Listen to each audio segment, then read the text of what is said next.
Assalamualaikum warahmatullahi wabarakatuh.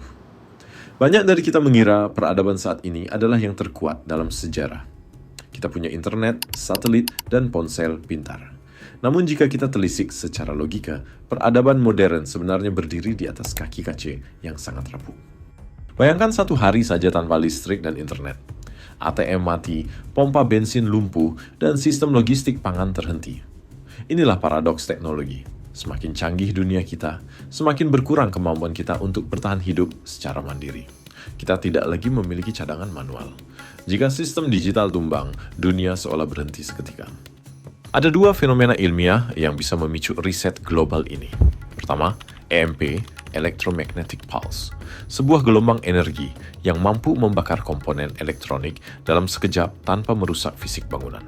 Kedua, badai matahari. Sejarah mencatat pada tahun 1859, peristiwa Carrington pernah membakar jaringan telegraf dunia. Jika itu terjadi hari ini, masyarakat modern yang sangat bergantung pada sirkuit digital akan terlempar kembali ke gaya hidup tahun 1800-an dalam semalam. Dalam sudut pandang spiritual, fenomena ini sering dikaitkan dengan munculnya Tuhan atau kabut tebal yang menyelimuti bumi. Para ulama merenungkan, mungkinkah ini momentum di mana teknologi yang kita banggakan dicabut fungsinya, memaksa manusia kembali pada kekuatan fisik dan alat tradisional. Contoh saja, hari ini kita hidup dalam pengawasan total. GPS, kamera pengintai, dan jejak digital mencatat setiap langkah kita. Dalam banyak pemikiran, ini dianggap sebagai infrastruktur kontrol yang sangat ketat, yang sering dihubungkan dengan fitnah akhir zaman. Disinilah letak keunikan zaman pedang. Pedang dan kuda adalah teknologi yang sifatnya off-grid, tidak tersambung ke jaringan manapun.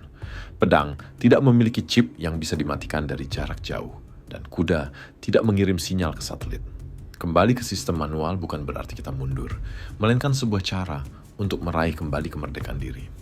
Sebagaimana pesan Rasulullah SAW bahwa di masa penuh fitnah, tempat terbaik adalah di pegunungan, menjaga ternak dan berkuda.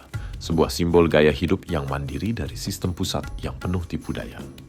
Kelemahan terbesar mesin adalah ketergantungan pada suku cadang dan bahan bakar fosil. Namun, kuda adalah teknologi ciptaan Tuhan yang mampu memperbaiki dirinya sendiri melalui penyembuhan luka dan bereproduksi. Bahan bakarnya sederhana, hanya rumput dan air.